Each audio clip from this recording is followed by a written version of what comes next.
우리에겐 더 큰 믿음이 필요하다. 어, 믿음에 대해서 스트레스를 그동안 많이 받으셨죠. 그 믿음이 큰 사람 보면은 좀 부럽고 열등감 느끼잖아요. 누구는 보면 믿음이 커 가지고 막 하나님이 막 부어 주시고 막 교회도 막 부흥하고 막 사업도 잘 되고 막 이런 분들이 있고, 어떤 사람이 믿음 없어 가지고 아무것도 안 되고 맨날 기도해도 응답도 없고, 기도하면 또 막 역사가 막 이루어지는 분이 있고, 뭐 기도했는데 뭐 부스러기 은혜밖에 못 받은 분들도 있고 그래 가지고 교회 와도요, 비교가 많이 돼가 힘들어요. 예. 그러니까 그 인간적인 신념을 믿음으로 생각해서 굉장히 그 힘든 분들이 많이 있죠. 그 믿음 생활도 내가 해야 되는 걸로 생각해서 '내가 열심히 하는 것을 믿음 생활이다.' 이렇게 생각하는 분도 굉장히 많습니다. 예. 그래서 신앙생활은 이제 이 개념이 정확해야지 제대로 살 수가 있습니다. 그래서 이 개념 정리부터 새롭게 내리는 거죠. 교회들에게서 이제 계속 믿음을 강조할 수밖에 없는 게, 그 믿음이라고 하는 어떤 그 척도를 크고 작음으로 해야만 어느 정도의 그 결과들을 이렇게 끌어낼 수 있었던 것 같아요. 예.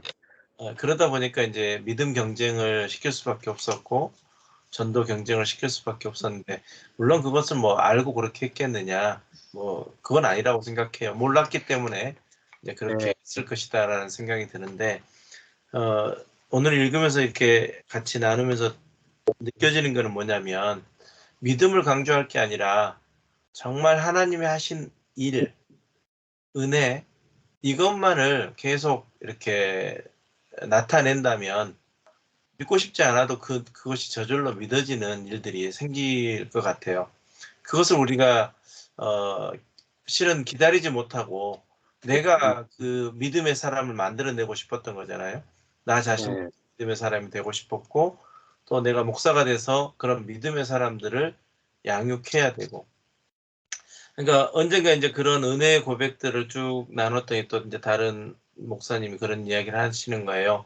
그러니까 우리가 그런 은혜 받으신 분들의 믿음을 유지시켜주기 위해서 우리가 해야 되는 거 아니냐, 이렇게 또 이야기하더라고요. 굉장히 불타는 사명감 같은데 실은 전혀 잘못된 이야기잖아요. 그래서 저 목사님 언젠가 그 은행과 개인에 대한 이야기 했잖아요. 믿음을 이야기할 때 내가 그쵸.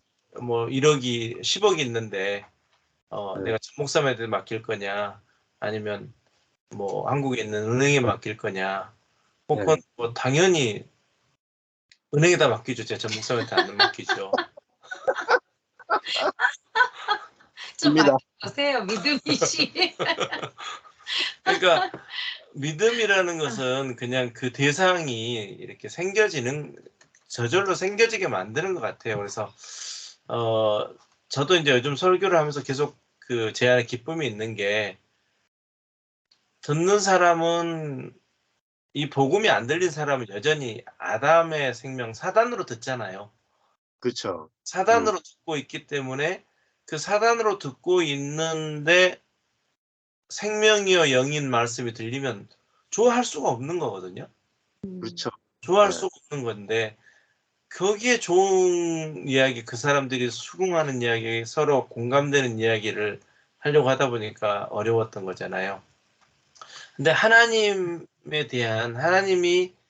어떻게 사람을 구원하셨고, 어떻게 사랑하셨고, 어떻게 일들을 하셨는지, 그 일들을 보여주는 게 설교고 보여주는 게 전도인 것 같더라고요.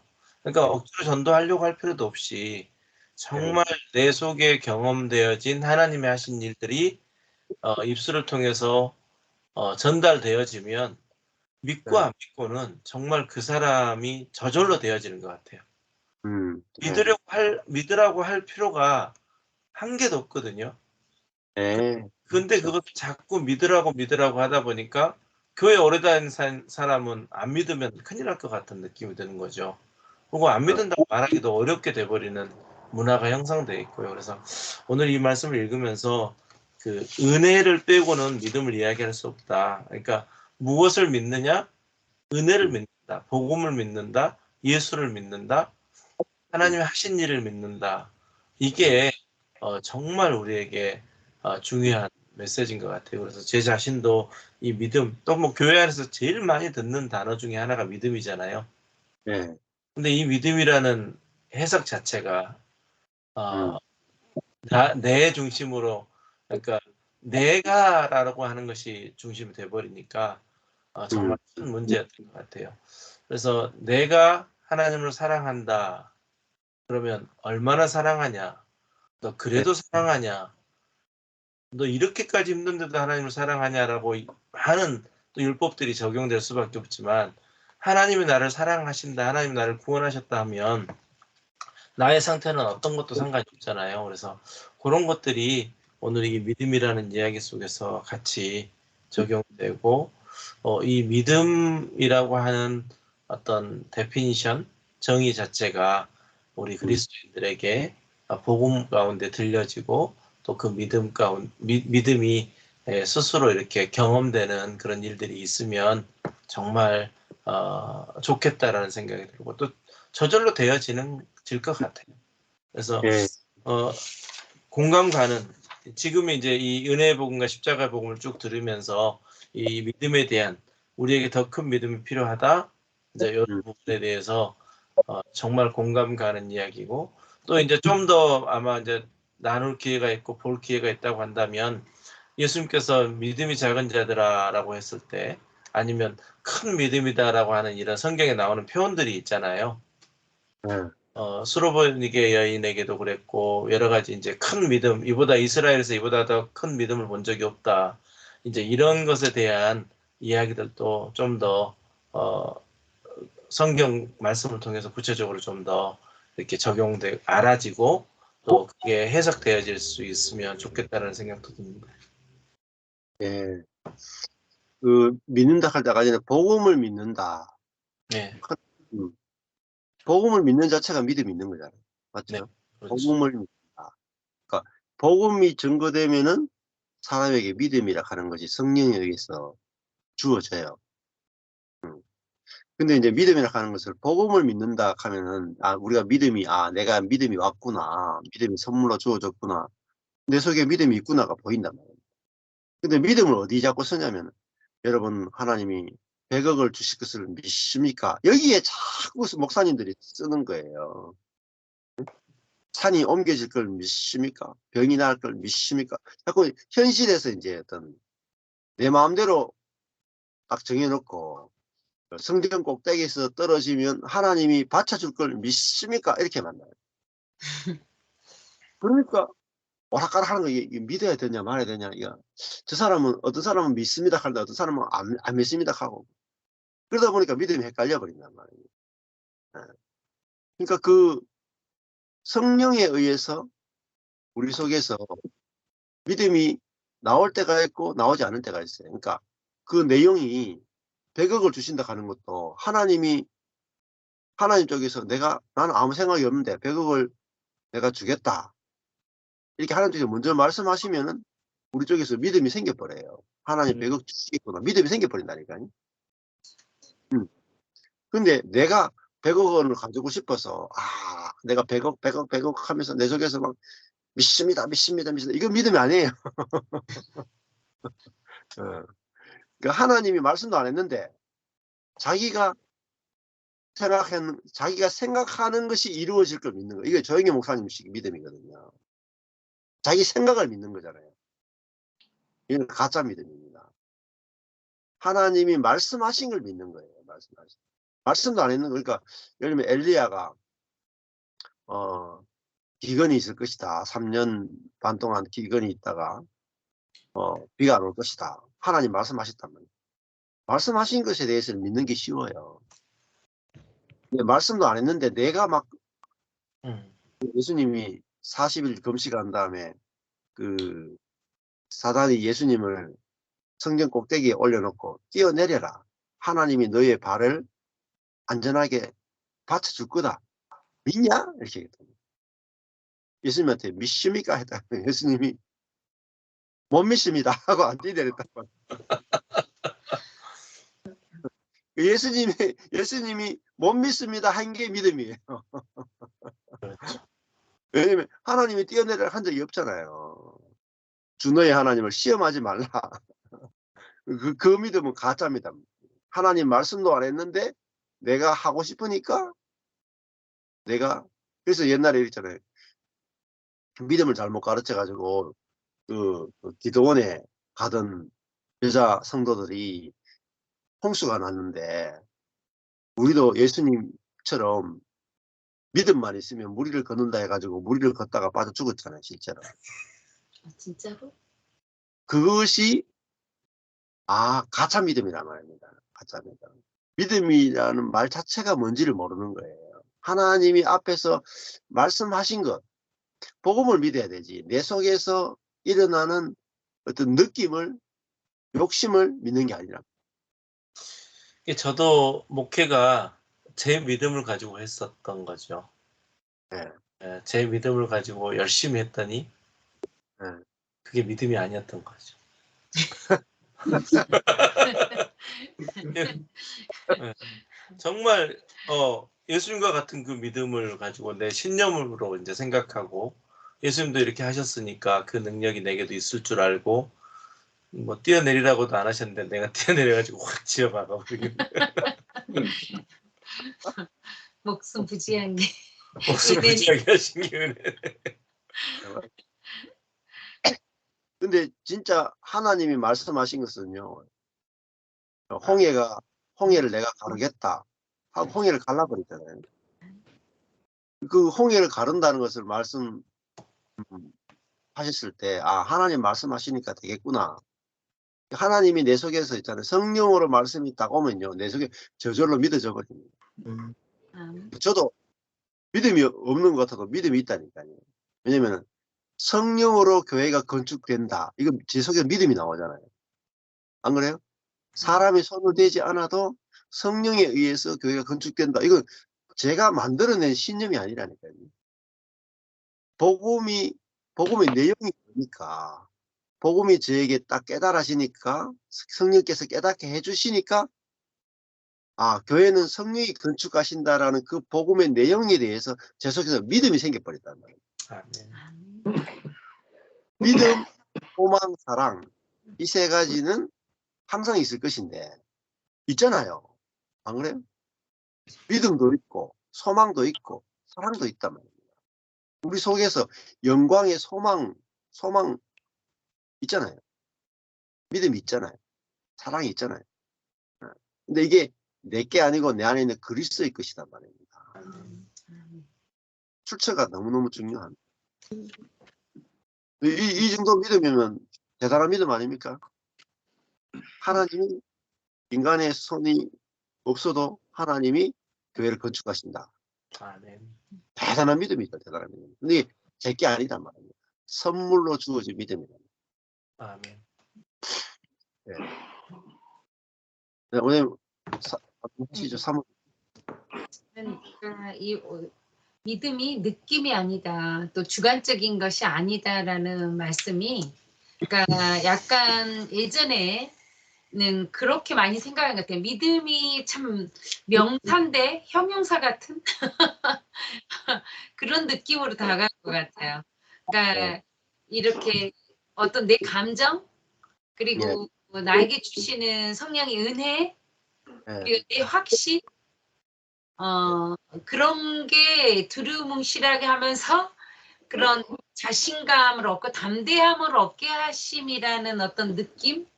그러니까 느낌에 좀 초점을 많이 뒀던 것 같아요. 믿음이라는 걸. 왜냐면은 그거를 객관적으로 말씀으로 정확하게 분별할 수 있는 내 자아가 너무나 맞아떨어지는 것으로 내가 취하고 싶은 거잖아요. 믿음도. 그러니까 주체가 나라고 생각하니까 당연히 그렇게 받을 수밖에 없는 거죠. 네가 바라보고 이해할 수 있는 게. 그러니까 아까 목사님 이야기를 들었지만 주시는 분, 은혜로 주신 분이 자랑을 받아야 되는데 내가 특별해서 그분이 나에게만 주셨다고 생각하니까 자기 주체가 나에게로 와버리잖아요. 그게 주체 자체가 나니까. 예. 왜곡된 자아에서는 당연히 이 자아는 그럴 수밖에 없는 본성을 지닌 거죠. 나에게 구부러져 있으니까 이게. 근데 이제 진짜 주시는 분을 자랑했을 때는 모두가 하나 되고 연합되지만 주시는 분이 아닌 나를 자랑하면 다 깨어지고 헤어지겠죠. 그래서 이번에 저도 이제 그렇게 내가 스포츠를 좋아하는지를 몰랐는데 아들이 하도 축구를 좋아하니까 이번 월드컵을 아주 어쩔 수 없이 같이 시청을 해야만 하는. 근데 진짜 그 안에서 정말 전쟁이 일어나는 그 안에서도 또 응원하며 또 그 선수들의 개인 기량을 보면서도 정말 천재가 있더라고요. 타고난 천재가. 세상에 0.0000001%에 해당하는 그런 천재들이 나와서 뛰고 있는데 그중에 또 천재가 있더라고. 근데 우리가 어떻게 연합이 됐을까? 쟤는 0.001이고 나를 생각하면은 예. 이 중에 이렇게 예를 들어 내 주변에 누구랑 봤을 때는 좀 괜찮은 것 같았어. 더 큰 무릿속에 가끔 나는 꽁지야. 더 큰 세계로 갔더니 꽁지도 해당이 안 돼. 이제 이거는 정말 차별 있는 세상이잖아요. 그렇죠. 믿음 안에서도 교회 안에서도 그거를 너무 강조하는 거죠. 그게 예. 순간 너무 딱 맞으니까. 그리고 그렇게 돼야 더 큰 믿음이 있다고 생각하니까. 그러니까 우리 모두는 그것에 속아 있는 것 같아요. 특히 그러니까 현대 교회가 진짜 그러니까 우리 오늘 이제 큰아이가 나누면서 종교가 없어야 된다. 크리스찬은 종교를 갖지 않아야 된다. 이제 우리가 이제 그리스도인이라면 종교가 있어서는 안 된다. 이렇게 이제 오늘 질의를 하면서 우리가 서로 나눴는데 진짜 복음은 나에게로 인한 게 일도 없잖아요, 사실은. 예. 그러니까 주체가 하나님이시기 때문에 온전한 선물로 온 거를 온전 주시는 그분 안에 정말 믿음이라는 것 자체가 그리스도인데 그 그리스도를 내가 어떻게 내 마음대로 소유하고 버리고 할 수 있겠냐는 거죠. 목사님 좀 전에 말씀하신 진짜 은혜로 하나님 주시는 거는 나의 어떠함과 상관없이 나에게 너무나 확실하게 와버리잖아요. 부인할 수 없을 내 감정의 어떤 감정이나 내가 믿어야 하거나 내가 믿음을 더할 이유가 일도 없다는 거죠. 너무 네. 완벽하게 쏟아진 은혜이기 때문에 그 안에만 놓여있으면 하나님이 이끌어 가심이 확신한데 거기에 나의 어떤 것을 더하는 게 하나님의 역사를 방해하는 거죠, 사실은. 예. 그대로만 내가 하나님이 놓아둔 그 자리에 그대로만 있으면 하나님의 역사는 100% 역사하실 텐데 나의 어떠함으로 내가 나타내려고 할 때 하나님 것은 사라지고 내 색깔이 나오게 되겠죠. 그래서 오늘 말씀은 우리가 정말 큰 믿음 달라고 얼마나 기도하고 간구했던 부분이에요. 근데 이게 우리에게는 너무나 많이 정말 내주하시는 그리스도에 대한 선포가 너무 없었고 그리고 그걸 깨닫지 못한 내 자아는 너무나 많은 것을 밖에서 간구하기 때문에 올 수밖에 없었던 정말 실제적인 현상이지 않았을까. 그래서 이제 이 부분이 좀 더 명확해지면 우리가 믿음 생활하는 모든 크리스찬들이 정말 굉장히 수월해질 것 같아요.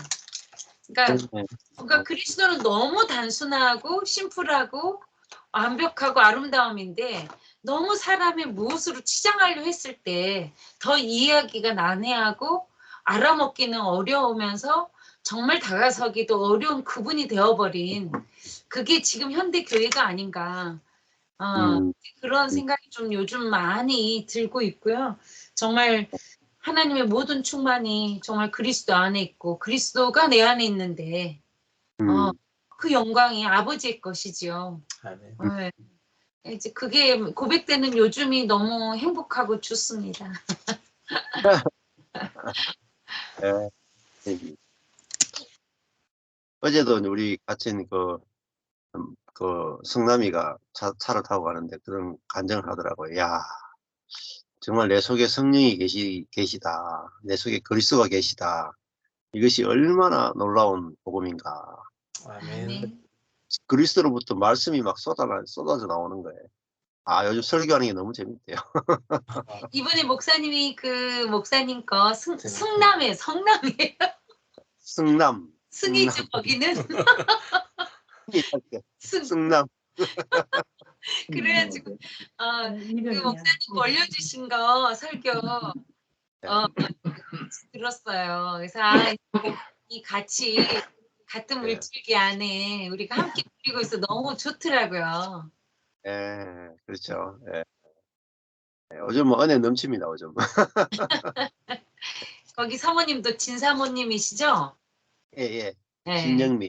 네. 그 안 그래도 둘이 다들 보고 싶다. 경산의 형제자매들 참 보고 싶다 그 생각했는데. 아이고 저도 말씀 나누니까 빨리 가고 싶네요. 우리 여기 우리 박성진 목사님하고 신진 사모님 나눔하고 싶은 거 있으면 하시죠.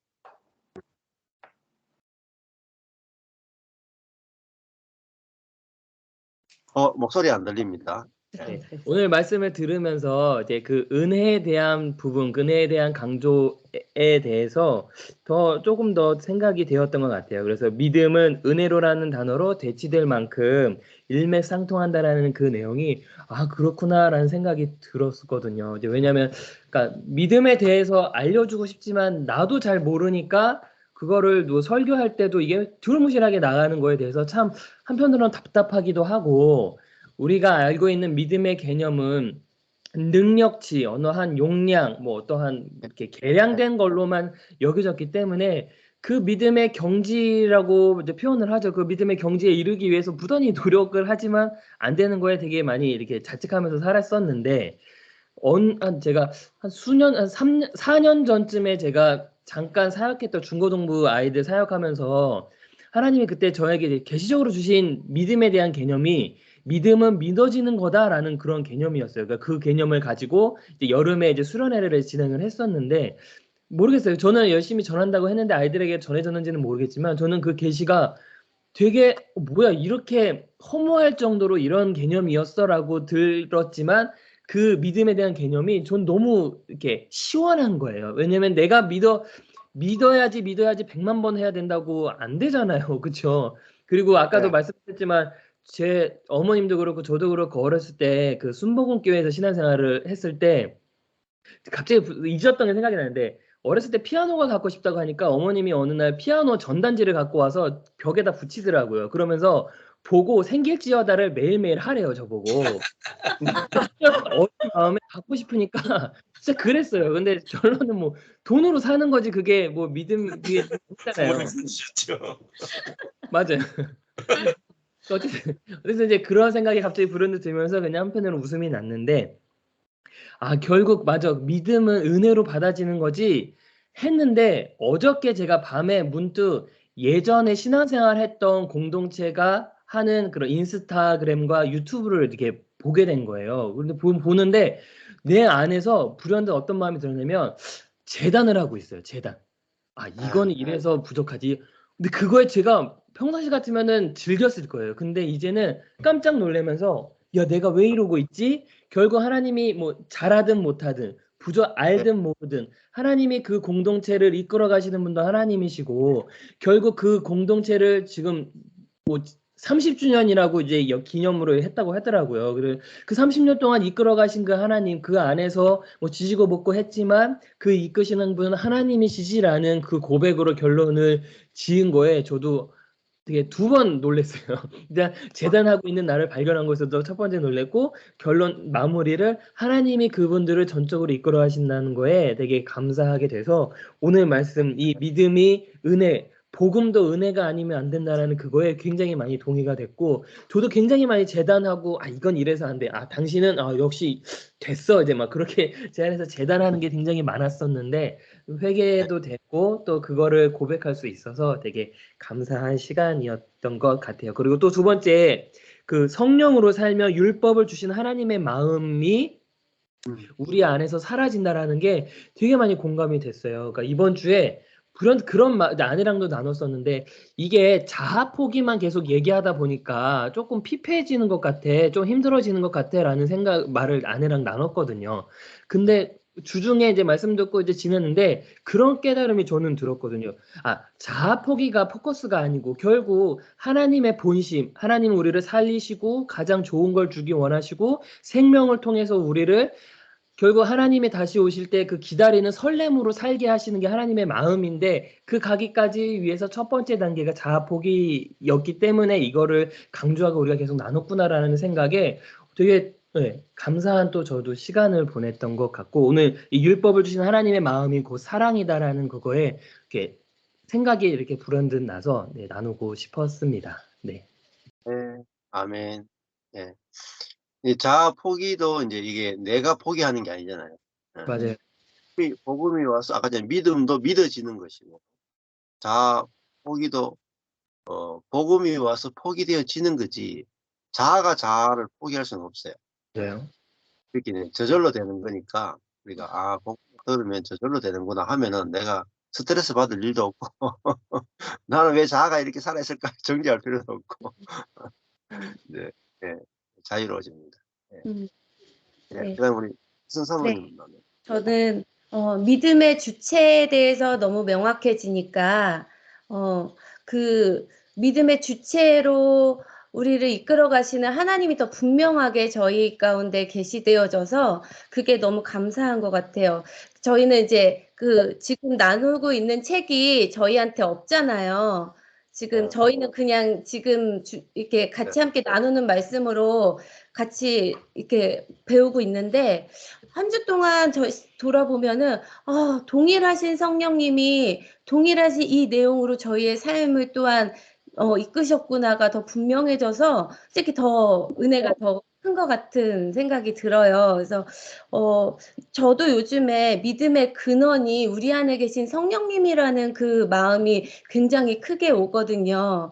그러니까 믿음이 주체가 내가 아니기 때문에 그게 명확하고 분명하니까 제가 삶 가운데에서 저희 안에 어떠한 모습이나 저희 안에 어떠한 그 믿음이라는 것 자체도 은혜로 주님이 주시는 게 분명해지니까 그냥 그 안에서 저희의 모습이 받아들여지고 그 안에서 주님이 이끌어 가시는 그 은혜를 누리기만 하면 되는 거라는 게 지금 한 주 동안 제가 경험한 건데 복음을 알아가는 과정도 성령님이 함께 하신다라는 그 말씀이 굉장히 이해가 됐던 게 제가 이 전 목사님의 메시지를 듣기 전에도 생각해보면 하나님이 은혜로 저희를 이끌어 주셨지만 주체가 자아였기 때문에 그게 제 걸로 해석되어 왔지 지금 생각해보면 처음에 시작부터 은혜였던 거예요. 저 주체가 저희가 아니잖아요. 시작부터 은혜였는데 그 은혜 안에 주체가 나였기 때문에 그게 내가 어떠함에서 된 거라고 생각을 했는데 한 1년 전인가 그 성령님에 대한 그 계시가 너무 갈망이 됐어요. 왜냐하면 제가 저를 봐도 제 믿음으로 오는 것 같지가 않는 것 같은데 이거는 성령님이 우리 안에서 계시해 주시고 내 삶을 성령님이 구석구석 삶 가운데에서 세밀하게 만져가시면서 우리가 이 은혜로 이끌어가 주시는 것 같은데 그 성령님에 대해서 내가 분명하지 않으니까 되게 갈증과 갈망함은 컸는데 제가 그것을 개인적으로 뭐 말씀이나 이런 걸로 깨달을 수가 없으니까 참 답답했거든요. 근데 그러한 여정을 거치면서 지금 현재 우리의 믿음의 근원은 우리 안에 계신 성령님이 우리를 믿게 하시고 우리를 또 지금 이 말씀도 있지만 깨닫게 하시는 분도 성령님이신 거잖아요. 그래서 우리가 이것들을 또 나누는 것도 성령님이 우리 안에 감동을 주시기 때문에 또한 나누는 거기 때문에 우리 안에서는 주체가 우리가 하나도 될 수가 없는 거죠. 그렇기 때문에 이게 분명해지니까 와 성령님께 더 내어드리게 되어지는 거예요. 그분께 내 자신을 더 내어드리고 나의 상황과 삶을 내어드리지만 또 이게 확고해지니까 내 옆사람 또 내 주변 그런 분들을 바라볼 때에도 이건 정말 주체는 정말 성령님이다. 이 시대에 성령님이 하시지 않으면 이 복음도 우리 안에서 우리의 한계 안에서 나눌 수밖에 없다라는 게 되게 더 분명해지는 말씀으로 확증되어지는 제 안에 그렇게만 되어지는 게 아니라 이게 말씀으로 나눠지니까 더 분명해서 더 확실하니까 더 힘이 생겨지는 것 같아요. 그래서 어저께 저희 밤에 예배를 하고 마지막에 기도를 할 때 이것도 제가 한 기도가 아니죠. 성령님이 시키신 게 기도가 뭐였냐면 주님 우리가 이렇게 예배할 수 있는 것 자체가 기적입니다. 우리가 이렇게 주님에 대해서 이렇게 믿고 고백하고 그렇게 살아가는 것을 감사할 수 있는 것 자체가 정말 기적입니다라는 기도를 하면서 저조차도 그 기도를 하면서 제가 그 안에서 정말 이게 맞습니다라는 이제 이렇게 믿음이 생겼어요. 이게 진짜 은혜의 믿음인 거죠. 내가 무엇을 해서가 아니라 하나님이 이렇게 우리를 부어주시고 우리를 이끌어가 주시는 자체가. 그래서 저는 하나도 우리 안에서 잃어버릴 것도 없고 이 갈등까지도 이 과정을 통해서 우리가 이 진리로 성령님이 이끄시기 때문에 어느 것 하나도 정말 소중하지 않은 것이 없다. 이건 굳이 겪지 말아야 되어졌는데 라고 생각할 게 하나도 없다라는 게 더 분명해지니까 오히려 지난 모든 시간, 지난 모든 아픔들, 지난 모든 걸어왔던 것들이 은혜로 해석이 되어지는 것 같아요. 그래서 그게 너무 감사하고 어제 친한 동생이 전화가 와가지고 자기의 어려운 삶을 나누는데 예전에 제가 그 친구에 대해서 한번 얘기를 했는데 제가 아무리 얘기를 해줘도 제가 원하는 대로 제 얘기를 이제 뭐 도움을 받아서 하지도 않고 그래서 제가 한동안은 그 친구를 멀리 했는데 그 친구가 다시 연락이 와가지고 동일하게 또 자기의 있는 삶을 나눌 때 제 안에서 진짜 너무 감사한 게 주체가 성령님이시고 주체가 하나님이니까 그 아이가 하나도 보이지가 않고 그것을 제가 말할 때 내가 무슨 말을 해야지가 아니라 제 안에서 흘려보내시는 그 성령님을 신뢰하면서 대화를 이렇게 해 나가면서 참 감사했거든요. 그래서 주체가 내가 되었을 때 그 힘듦이 얼마나 고통스럽고 힘든지를 알았기 때문에 지금 이 안에서 대화를 나눌 때 우리의 어떠함이 아닌 하나님을 계속 하나님의 어떠하심을 나누고 그 아이가 자신을 자꾸 자책할 때 그 자책에 대해서 얘기를 포커스를 하는 게 아니라 괜찮아 그럴 수 있어 나도 그래 우리는 이렇게 연약해 그치만 너 안에 예수님이 계셔라고 말할 수 있는 게 너무 감사해요. 이 은혜를 흘려보낼 수 있는 게 또 너무 감사한 거예요. 왜냐하면 예전에 우리가 자아에 포커스를 맞췄던 시간들이 있었어요. 교회 안에서 그런 거에 대해서 집중적으로 배울 때 제 안에서는 진짜 사람의 소망이 없고 교회의 소망이 없다라는 결론을 계속 냈었던 시간이 이해할 수가 없었거든요.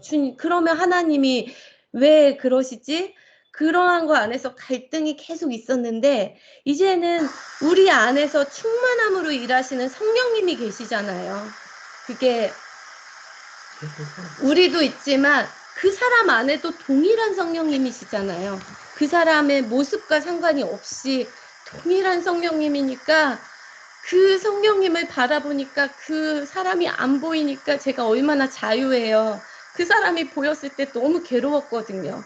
근데 그 은혜로 이끄시는 하나님이 오늘도 너무 감사하고 그리고 또 이 감사의 그 충만함이 내 삶 가운데 24시간 1분 1초 계속 있는 게 아니잖아요. 무기력감에 쓰러질 때도 있거든요. 근데 그 무기력감에 쓰러지는 내 모습도 감사한 거예요. 왜냐하면 내 연약함을 인정할 수 있는 그냥 그 모습을 수용하고 받아들일 수 있는 그 일주일의 시간을 저는 이제 그런 경험들과 그런 과정들을 보내고 그리고 오늘 말씀으로 또 하나님이 이 말씀을 또 이렇게 확증시켜 주시니까 너무 감사한 시간입니다. 아멘. 그러니까 이 성령하고 말씀은 항상 같이 가는 거죠. 그러니까 말씀 특히 이제 은혜의 복음을 들을 때 성령이 충만해져. 이렇게 말씀이 기준이 된 상태에서 그 말씀에 대해서 성령이 역사해야 이게 기준이 딱 잡히는데 말씀 없이 성령만 있으면 느낌으로 계속 가고요. 오히려 교만해지거든요. 예. 그래서 항상 앞에 복음을 풍성히 나눌 때 그 복음을 확정해주고 복음을 경험시켜주고 복음이 실제화시켜주는 영이 성령이시거든요. 그래서 반드시 말씀과 성령이 같이 갈 때 우리는 성령도 저절로 경험해요. 그러니까 복음이 내게 들려올 때 성령이 저절로 역사하거든요. 우리 속에서. 그러면은 성령의 역사도 저절로 경험되죠. 제가 뭐 성령 이야기 안 해도 복음만 정확하게 들려주면 그 속에서 성령은 저절로 역사하고 이렇게 활동하시고 자기를 드러 다 하시거든요. 그래서 근데 이게 복음이 있으면 성령 부분도 굉장히 자유로워집니다. 가벼워 쉬워지는 거죠. 예, 우리 정 목사님하고 정 사모님도 같이 나눠가시죠. 예. 예. 저는요, 이렇게 성령님이 이렇게 알려주시는 거를 경험하는 시간이었어요.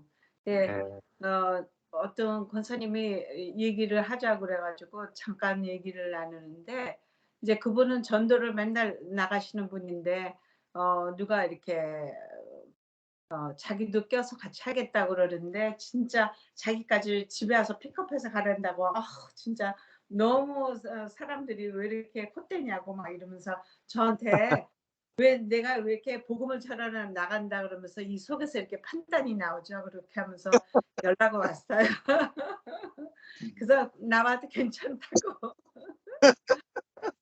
사실 있지, 우리 육체는 있는 상태를 보면서 말하고 생각하기 쉽지만은 사실은 그렇게 요구하는 사람이나 내 안에서 이렇게 전도를 나간다 그러면서 그 사람을 판단하게 되는 거는 똑같다고.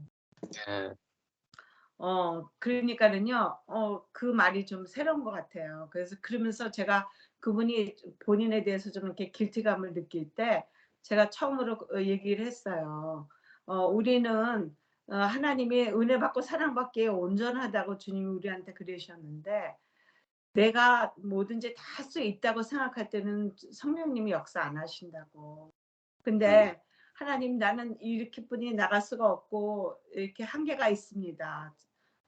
제 힘으로는 할 수가 없습니다. 할 때 우리 안에 성령님께서 우리의 관계성을 이끌어 주시는 거 아니겠냐, 그 얘기를 했는데 이분이 처음으로 그러네요. 그렇게 네. 좀 그게 좀 새롭게 들리셨나 봐요. 딴 때도 여러 번 말했는데. 그래서 그다음에 또 아들은 일주일에 한 번씩 이렇게 변호사인데 아들이 말을 잘하고 질문을 잘하는데 엄마가 그 아들을 데리고 꼭 이렇게 예배를 보려고 그래요. 그러니까 그 시간 맞추는 게 너무 어렵다고. 이 젊은 사람이 너무 얌체래. 그래서 내가 어떤 때는 부모는 자식한테 이렇게 오픈하고 마음을 열고 뭐 잘못해도 그냥 봐주고 신앙이 없으니까 이렇게 하지만 똑같다고. 사실 그 아들도. 그 아들이 못 들어올 때는 못 들어오는 대로 봐주면 어느 시간에 쉽게 들어오는 것 같다고 그랬어요. 그랬더니 양쪽으로 다 이게 이게 좀 프리해졌어요. 그 마음에, 그 권사님이. 그래서 제가 우리 목사님한테 사람이 잘 나간다고 할 때는 복음의 말씀이 안 들어가는데 본인이 한계가 있다. 내가 왜 이렇게 이중성이 있나. 이럴 때는 은혜의 말씀, 신뢰의 말씀이 쏙 들어가네. 여보 들었죠? 그러니까요. 사실은요, 이게 내가 하는 게 아니라 내 안에 성령님이 그분하고 같이 그 마음을 풀어줄 수 있게 시간을 주셨어요. 아멘. 그러니까는요, 이렇게 보면은 내가 하는 게 아니고 나를 통해서 성령님이 일하시는 거를 나도 보고 그 사람도 답을 얻은 거고. 아멘. 네. 그러니까요, 그런 경험을 하게 되니까는요, 이렇게 성령님이 하시는 일, 그 다음에 오늘은 너무 신나는 일이 또 하나 있었어요. 제가 조금 전에 우리 아들이 전화한 거예요. 근데 아들이 전화할 때는 이렇게 뭐가 필요하거나 어떤 이슈가 있을 때 전화해요. 근데 오늘 전화했는데 엄마가 어떠냐고 나한테부터 먼저 물어봤어요. 그래서 우리가 컨디션이 이러니까 얘기를 해주는데 자기 잡이 됐대.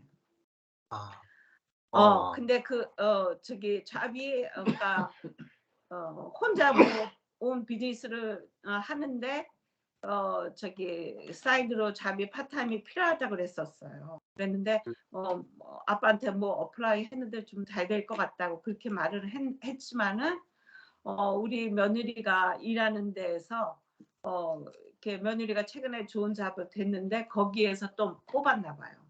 그래가지고 지금 박사들이 이렇게 리서치하는 것들을 도와줘가지고 하는 잡을 찾은 것 같아요. 그래서 그거 했다 그러니까요. 걔 진짜 너무 되게 감사한, 나 기도도 안 했거든요, 솔직히. 근데 전에는요, 제가 목숨 걸고 기도했는데 보고 잡았다가 던졌어요, 걔가. 그래서 제가 이거 내가 이렇게 생활에 필요한 것들은 본인들이 알아서 하는 거지. 그거를 그냥 얻기 위해서 그냥 기도하고 응답 받았다가 한 거에 아주 이제 손들었거든요. 그래서 제가 그랬냐고 그냥 듣기만 했어요. 근데 그 영혼을 위해서는 제가 그래도 그 속에 진짜 예수님의 생명이 나타날 수 있고 뭔지 우리를 통해서 걔가 느낄 수 있는 것들이 있는 걸 통해서 하나님이 어떻게 하실래나 이렇게 기대는 있어요. 기대는 있지만 구체적인 기도 하나도 안 했는데 걔가 나한테 제일 먼저 전화 준 거야. 그래서 제가 저기 패밀리 있는 그 사이트에다가 congratulation 꽃을 해서 이렇게 보냈어요. 근데 그것도 내가 할 줄도 모르는데 최근에 여행하면서 어떤 사모님 그렇게 하는 거 이렇게 보니까 할 수 있을 것 같아요. 그래서 그거 써먹었어요. 아니 그러니까는요. 제가 포인트는 성령님이 여러 모양으로 일하신 거를 제가 느낀 거예요. 그러니까 내가 할 수 있는 거 하나도 없는데 같이만 있으면 그 속에 성령님이 필요한 때 일하시도록 활동할 수 있도록 표현할 수 있도록 이렇게 하시는 것도 성령님이신 거를 제가 느꼈어요. 아멘. 네. 그래서 성령님이 이렇게 하시는 일은 우리가 믿음, 그 사랑도 주님의 사랑이 우리를 통해서 흘러나가고 믿음도 우리를 통해서 흘러나가고 성령님도 우리를 통해서 활동하시는 거를 그냥 생활에서 조금씩 느끼는 것이야 있습니다. 아멘. 예. 성령님이 우리 안에 들어오셨다는 것은 우리를 통하지 않고는 나갈 수 없다. 아멘. 그러니까 성령님이 우리에게 제한 받으신단 말이에요. 그러니까 성령님이 나에게 제한 받으시니까 나를 쓰지 않을 수가 없는 거예요. 안 그래요? 내 안에 계시니까 나를 쓰지 않고 나갈 수가 없어요. 사람이 집에서 문을 열지 않고 나갈 수가 없잖아요. 마찬가지로 성령님이 나를 통해서 역사하고 싶은데 내가 계속 브레이크 거는 거예요. 막 엑셀레이터 밟고 가고 싶은데 내가 계속 내 자아가 브레이크 건다고. 그러니까 성령님이 브레이크를 고장내서라도 달리도록 내 자아를 이렇게 깨뜨리신다. 그러니까 성령님은 너무나 사실은 활동하고 싶은 영이시고 역사하고 싶은 영이시단 말이에요. 그런데 우리가 딱 이렇게 견고한 진으로 딱 자아가 딱 막아놨다. 그래서 내가 진짜 자아, 내가 이 무능력하고 미련합니다 하고 이제 우리 이게 경계선이 허물허물해지면 성령이 마음껏 들어갔다 나갔다 마음껏 일할 수 있는 거죠. 우리 안에서 마음껏 성령님만큼 일할 수 있는 거죠. 그건 이 부분이 들려질 때 성령님 이런 분이구나 하는 믿음이 생기잖아요. 믿음이 생기면 성령의 역사가 보여지는 거죠. 예, 보여지고 경험되어지는 거예요. 예. 이제 우리 아들이 뭐 좋은 직업을 가지느냐 안 가지느냐 너무 옛날에는 너무 중요했는데 이제 별로 중요하지 않았다. 이것도 믿음이잖아요. 그렇잖아요. 예. 그리고 그것보다는 이제 아들이 그 속에 있는 예수 그리스도의 생명으로 사는 것이 더 중요하게 보이고 더 좋아 보이니까 그것도 믿음이잖아요. 그것도 우리가 믿는 게 아니라 께서 그죠? 말씀을 통해서 우리에게 그 성령님의 믿음이 나오도록 해주시니까 얼마나 더 내가 아들 좋은 직장 됐다고 해서 기뻐하는 것보다 아들 속에 성령이 역사하는 걸 보고 싶다라는 그것이 훨씬 더 아름다운 모습이고 훨씬 더 아름다운 감정입니다. 아멘. 예. 우리 정수 수 있겠습니까? 목이 좀 그래가지고. 네, 자꾸 기침이 나와서 짧게 해야 될 것 같아요. 하여튼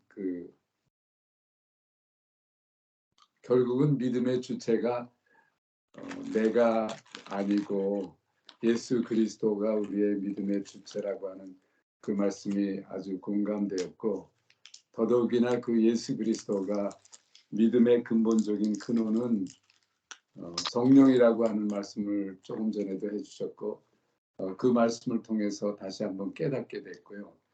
저는 사실 믿음에 대해서는 마태복음 6장에서 예수님께서 하늘 나는 새를 보라, 들에 핀 백합화를 보라, 솔로몬의 영광도 이만 못하지 않느냐, 하물며 너희일까 보냐, 어떻게 너희의 믿음이 O man of little faith, 믿음이 적은 자들을 하시면서 주님이 하셨던 그 말씀을 늘 외우다시피 하면서 믿음에 대한 것은 염려의 시작이고 염려의 종말은 믿음의 시작이라 하는 그러한 말씀을 정말 예수님의 말씀에 기초해서 그렇게 믿음에 대해서 말씀하셨던 것을 상당히 제 목회에서 정말 엄청나게 많이 그 말씀을 나눴고, 그 말씀을 통해서 믿음의 출처는 내가 아니고 하나님의 약속하신 말씀이고, 그 말씀은 실제로 우리에게 보여주는 새들이나 풀밭에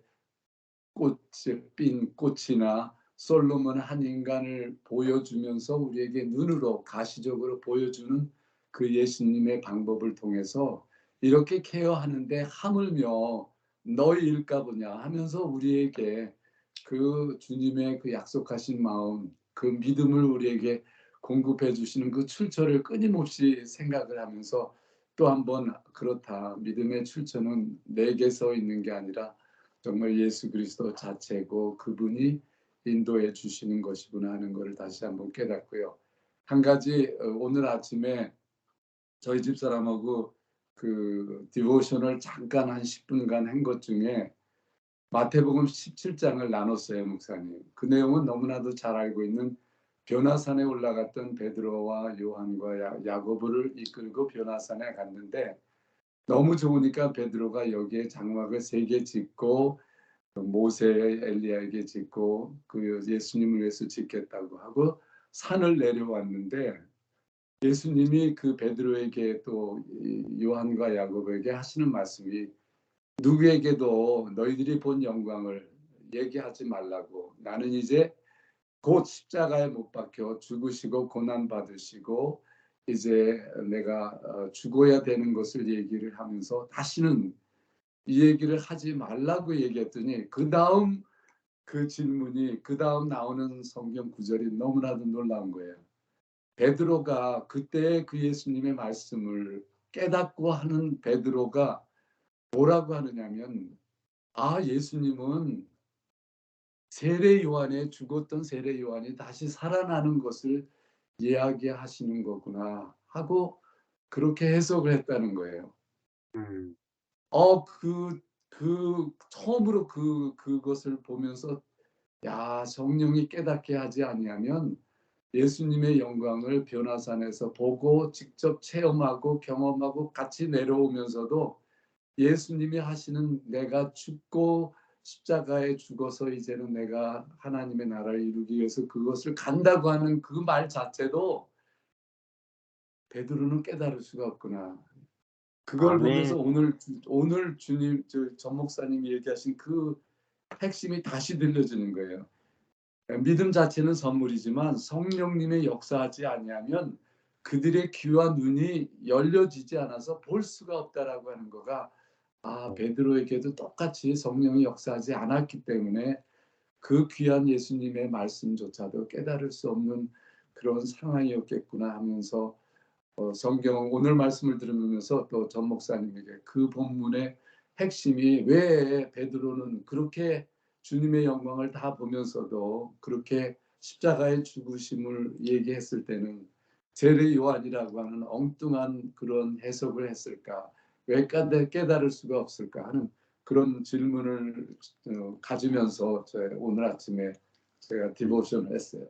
근데요, 목사님, 저는요, 우리 목사님이 하나 빠뜨리셨는데, 그 상황을 그 베드로가 요한이 다시 오실래나 그 본 거는 그 베드로가 그 자아로 예수님의 그렇죠. 말씀하신 거를 받아들인 거지 성령님이 안에서 역사하신 게 아니잖아요. 그렇죠. 네. 맞습니다. 그러니까 사실은 우리가 이렇게 예수님 바로 옆에 제자들이 기적도 보고 변화산의 그런 거를 봐도 내가 성령님이 내 안에 계실 때는 주님의 마음을 얼른 읽을 수 있지만은 네. 내 안에 성령이 있지 않고 내 자아가 살아서 그런 상황이나 판단이나 모든 거를 볼 때는 내가 아는 지식으로 해석하는구나 하는 거를 우리 아침에 얘기했어요. 그거 빠뜨리셨어요. 그거 아멘. 아유, 정확하게 해석이 됐네. 그러니까 지금 이제 그리스도인들의 대부분 교회의 믿음의 상태는 복음서 수준이에요. 사복음서 시대. 그러니까 사복음서 시대는 아직 신약에 못 넘어왔거든요. 사도행전부터 진정한 신약의 시대가 시작돼요. 그러니까 사복음서 시대는 예수님과 함께 동행을 하죠. 예수님과 함께 살죠. 예수님을 너무너무 사랑하죠. 예수님께 너무너무 헌신적이에요. 그런데 아직 성령을 받지 않은 상태예요. 그러니까 십자가에 가면 다 도망가 버립니다. 그리고 예수님을 따라다니는 목적이 자기가 높아지기 위해서 쫓아다니는 거예요. 그리고 자아로 예수님을 보고 자아로 기적을 보고 자아로 축사를 하고 자아로 전도를 다 하죠. 전도도 다 하잖아요.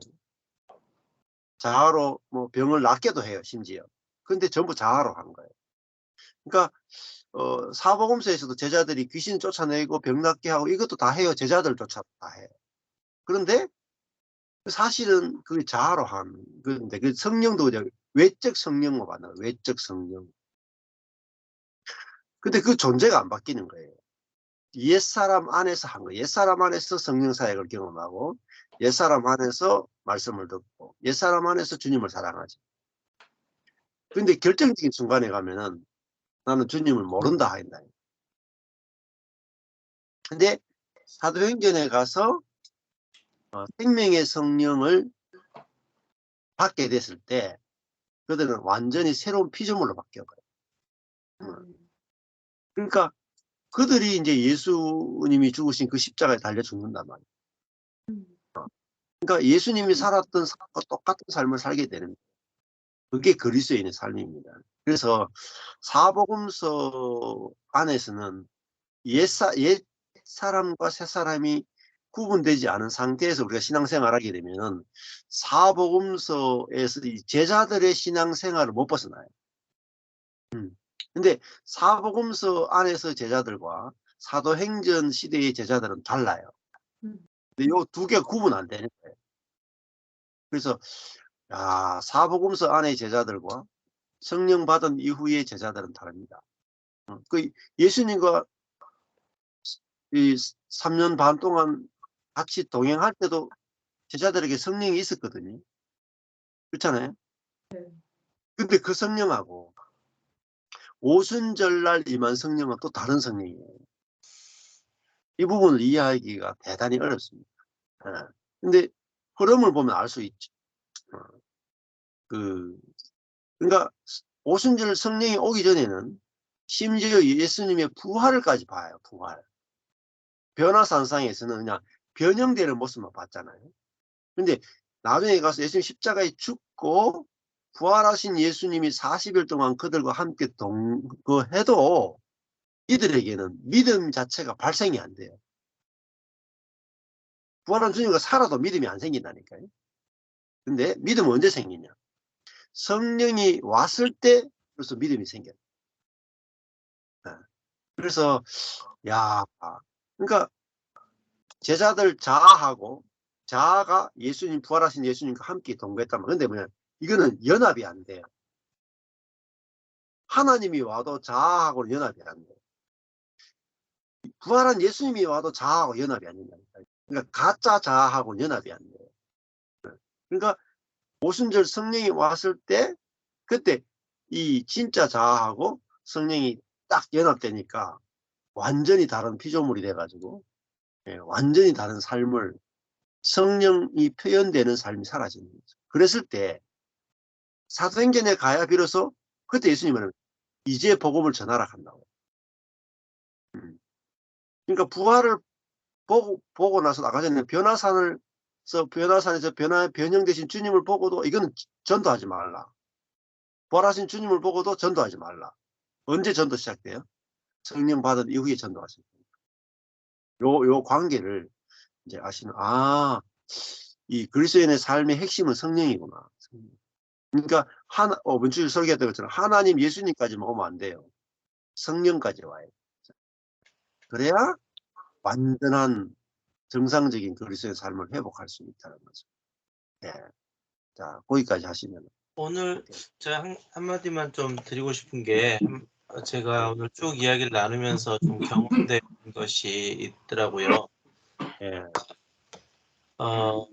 조금 전에 목사님 말씀하셨던 내용과 좀 같은 결을 하고 있는데 부활 이전, 그러니까 성령이 임하시기 이전의 나, 이전의 나는 우리가 지금 그러니까 사복음서 안에 있는 나라고만 생각하는데 얼마 전 우리가 로마서 그 마틴 로이드 존스 목사님 이야기한 것처럼 나는 이미 없다 하잖아요. 그렇죠. 예. 근데 지금 나는 있다는 거죠. 예.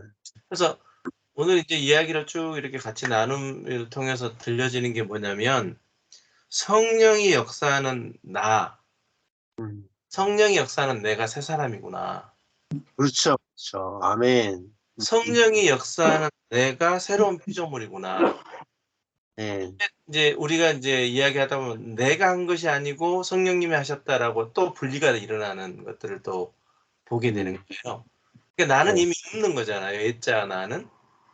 그래서 사도 바울이 이제 고백했던 것처럼 나의 나된 것은 했던 두 번째 새로운 피조물인 나. 그렇죠. 내가 육체 가운데 사는 나. 그렇죠. 결국은 내가 있는 거거든요. 그렇죠. 그렇죠. 더 극단적으로는 사도 바울이 뭐라고 이야기하냐면 나와 같이 되기를 원한다라고 이야기한단 말이죠. 그렇죠. 예. 그런데 이제 지금 이제 이 복음을 경험해 가면서 나의 자아의 포기라는 포커스에 되다 보니까 내가 아닌 자기를 부인하고 쪽에 이제 너무 포커스가 돼 있다 보니까 이미 새로운 피조물인 나, 이미 새 사람인 나 자체를 조금 더 이렇게 드러내지 못하는 이런 부분들이 조금 있다라는 생각이 좀 들더라고요. 이제 저 자신도 똑같이 그렇게 고백을 했는데 오늘 이 그래서 그러니까 그럼 사도 바울이 나와 같이 되기를 원한다라고 했던 이거는 정말 교만 극치잖아요. 교만의 극치잖아요. 근데 사도 바울이 고백한 것은 진짜 그게 성령이 역사하는 나였다는 거죠. 그렇죠. 그러니까 새 사람인 나. 그러니까 지금 오늘 고백되어지는 이 한 사람 한 사람의 이 고백을 보면서 새 사람인 거죠. 아멘. 그러니까 내가 한 게 아니라 성령이 하신 게 아니라 내가 한 것이 아니고 성령이 하신 게 아니라 성령이 나를 통해서 즉 새 사람 된 나를 통해서 고백하게 하시는 거라는 거죠. 네, 이게 분리가 되다 보니까 자꾸 들으면서 그렇다면 너무 또 사복음서 안에 있었던 밖에 계신 성령 개념이 안에 계신다고 느끼고는 있지만 밖에 계신 성령의 개념이 아닌가라는 생각이 들면서 이렇게 대화를 쭉 들으면서 그런 말씀들이 성령이 역사하는 나, 지금 현재 이런 고백들을 우리에게 쏟아내게 하시는 성령의 그 역사죠. 그 네. 내가 지금 사는 거구나. 네. 이 참 나를 좀 더, 새 사람의 나를 좀 더 경험하게 되는 시간이었습니다. 예. 그 연합이라 하는 것은 한쪽이 없어지는 게 아니에요. 그러니까. 연합은 양쪽이 다 있는 거예요. 예, 연합은 예수도 있고 나도 있어요. 그렇죠. 내가 없어지는 게 아니거든요. 그러니까 남자와 여자가 같이 있어야지 생명이 나오잖아요. 남자 없으면 생명이 안 나와요. 근데 그 새 사람으로서의 나가 있어야 된단 말입니다. 새 사람으로서의 나. 근데 새 사람으로서의 나는 나의 나 된 것은 하나님의 은혜로 된 것이다 라고 하는 나죠. 그렇죠. 그러니까 은혜로 된 나를 본받으라는 거죠. 왜냐하면 일반 사람들은 자기로 된 나로 사니까, 자기로 된 나를 사니까, 거짓 나로 사니까 바울이 나를 본받으라 하는 거예요. 은혜로 된 나를 본받으라. 나 자신에 대해서는 자랑할 것이 하나도 없는 나를 본받으라 이 말이에요. 자랑할 것이 많은 나를 본받으라가 아니라 자랑할 것이 하나도 없는 피조물로서의 나, 이 진짜 나를 본받으라. 그건 자기가 높기 때문에 본받으라는 게 아니라 아무것도 아니기 때문에 본받으라 하는 거죠. 이게 복음이 이렇게 정확하게 깨달아지는 게 중요. 네. 감사합니다. 오늘 생각보다 많이 길게 했네요. 기도하고 마치고 내일 또 하겠습니다. 예, 하나님 아버지, 거짓 나의 정체를 말씀으로 빛으로 우리에게 드러내 주시고, 내 중심적이고 선악으로 판단하고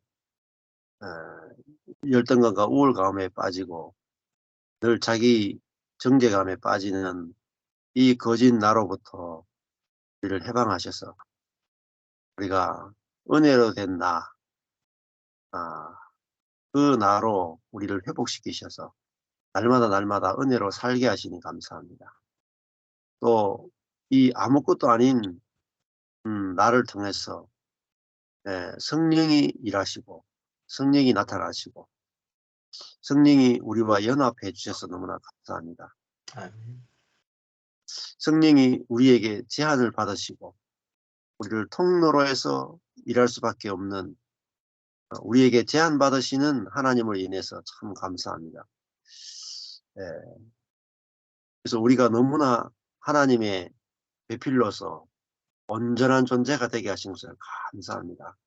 우리로 하여금 주님의 거룩한 신부요, 존귀한 신부요, 아름다운 신부로 우리를 맞아주신 것을 인해서 감사합니다.